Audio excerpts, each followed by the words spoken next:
এখন আমারও পরানো যাহা চায় এই লেখাটি সুন্দর করে লিখতে গেলে কি করতে হবে সেটা একটু বোঝাবার চেষ্টা করছি।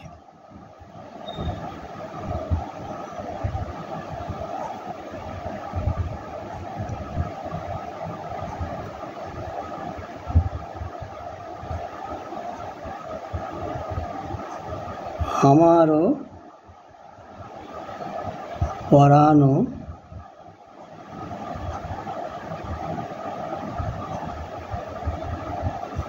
যাহা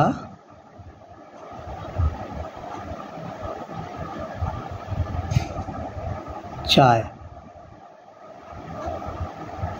এইবারে এই লেখাটি লিখতে গেলে আমরা স্বরবর্ণ ব্যঞ্জনবর্ণ একটু অভ্যাস করে নেব। কীভাবে করব? প্রথমে আটাকে অভ্যাস করব।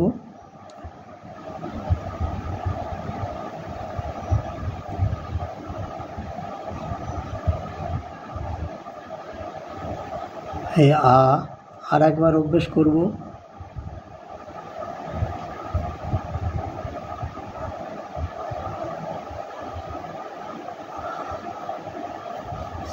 এইবার একটু অন্যরকম করে আটা লিখব, মাত্রাটা অন্যরকম দেব। এই এই এই এই আ হলো। এবারে মটাকে লিখব।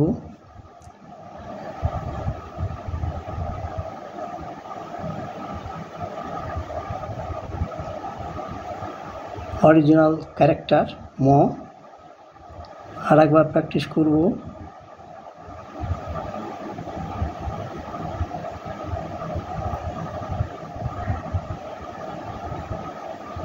ম। এবার হচ্ছে র অভ্যাস করব।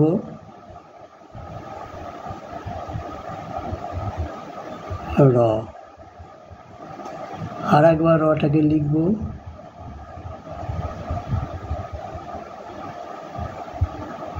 র। এবার রটাকে এবার একটু অন্যরকম করে লিখব, মাত্রাটা র। এবার লিখব প। আসল চরিত্রটা আগে অভ্যাস করব। প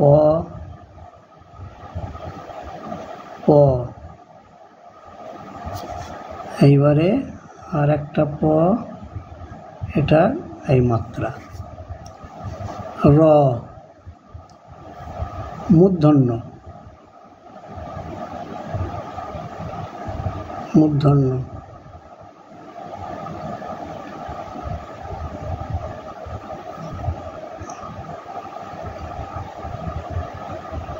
মূর্ধন্য।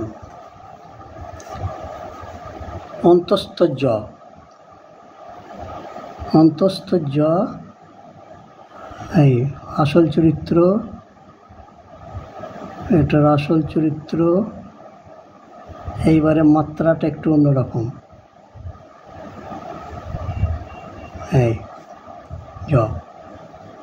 হ।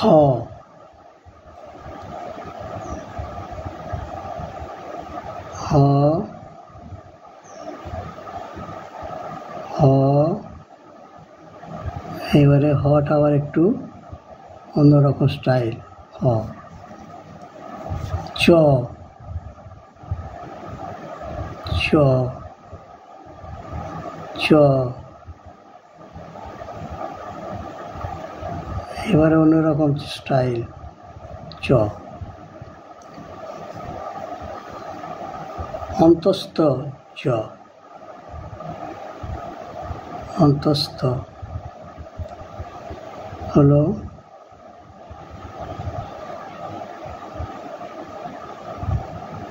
এবার একটু অন্যরকম।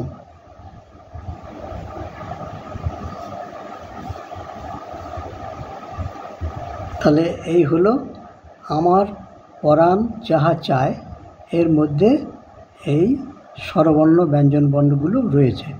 এইভাবে টুকরো টুকরো করে অভ্যেস করলে তাড়াতাড়ি হাতে লেখা সুন্দর করা যাবে। তাহলে আরেকবার আমার পরাণে যাহা চায় লেখা যাক এবারে। এই এই এই এই এই আমার পরাণ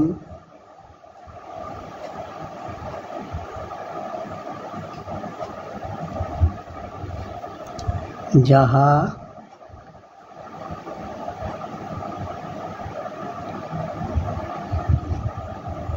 চায়। এইভাবে টুকরো টুকরো করে একটু একটু করে অভ্যাস করলে হাতে লেখা সুন্দর হয়ে যাবে। ভিডিওটি যদি উপকারে আসে, একটু যদি ভালো লেগে থাকে আপনাদের, তাহলে অবশ্যই লাইক করবেন এবং চ্যানেলে যারা নতুন তারা অবশ্যই সাবস্ক্রাইব করবেন। আর যারা সাবস্ক্রাইব করেছেন তাদেরকে অসংখ্য ধন্যবাদ। সবাই ভালো থাকুন। নমস্কার।